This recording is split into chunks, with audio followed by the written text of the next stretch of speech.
asifiwe. Bwana Yesu asifiwe. That's why wakati umesimama na Yesu vizuri, powerful than every other. Bwana Yesu asifiwe. When you are connected to Jesus, there is no juju, no demon, no sorcerer, no false prophet, no devil worshiper, no Lucifer. Walale wakiroga, wakikunywa, wakifanya vile watafanya, watengeneze mizimu, watengeneze nyama, waende Tanga, waende Tanzania. Jesus is our highest altar. Bwana Yesu asifiwe.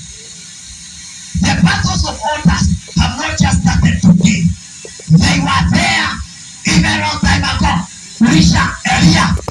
Elisha nilikuwa nimeandika about altar builders and the purpose, lakini kwa sababu ya masaa nimechukua baba yetu.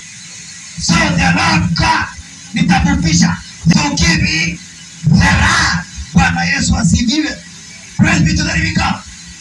So wakati Ibrahim to give you the land of the Canaan. Bwana Yesu asifiwe. So Abraham, ukisoma vizuri, he built the altar. Madhabahu ya Jehova. Alikuwa ni mtu ambaye anaitwa Ibrahim, mtumishi wa Mungu. Bwana Yesu asifiwe. So purpose number one, andika, for communion with God. Baba atakuwa na ushirika wakati wowote anaenda kwa ile madhabahu, ushirika wake na Baba. Jesus my Father, Jesus my Father. Bwana Yesu asifiwe. Ushirika wake na Jehova. I'm giving na kupea neno hata uende kwa mtu yeyote Kenya. Uko wapi wewe ukaipata? That one is from the Spirit. Union. Mambo ya kuencounter.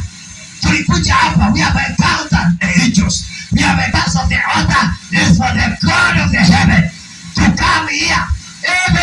Every altar has the power of ascending of the Spirit and the descending of the Spirit. Wakipanda wakishuka, wakipanda